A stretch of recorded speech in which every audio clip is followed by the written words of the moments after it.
ফেনীতে বিএনপির মনোনয়ন ইস্যুতে এবার ধানক্ষেতে রিভিউ ভঙ্গিতে ছবি তুলেছেন এক নবদম্পতি। শুক্রবার বিকেলে ফেনী পৌরসভার বিরিঞ্চি আলম গাজী রোডের সাকিব ভিলার বাসিন্দা আদনান সোহাগ এবং দাগনভূঞা পৌর এলাকার মজুমদার বাড়ির ইয়াসমিন আক্তার বিবাহের আনুষ্ঠানিকতার পরে ছবি তোলেন। পরে ছবি সামাজিক যোগাযোগ মাধ্যমে পোস্ট করলে তা মুহূর্তেই ভাইরাল হয়ে যায়।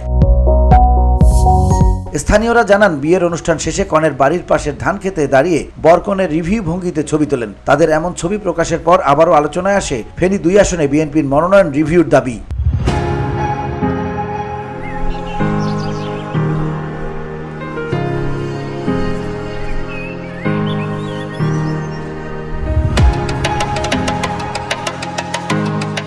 এর আগে জেলা বিএনপির সদস্য সচিব আলালউদ্দিন আলালের ধানক্ষেতে দাঁড়িয়ে তোলা রিভিউ ভঙ্গির ছবি দেশ জুড়ে আলোচিত হয়েছিল।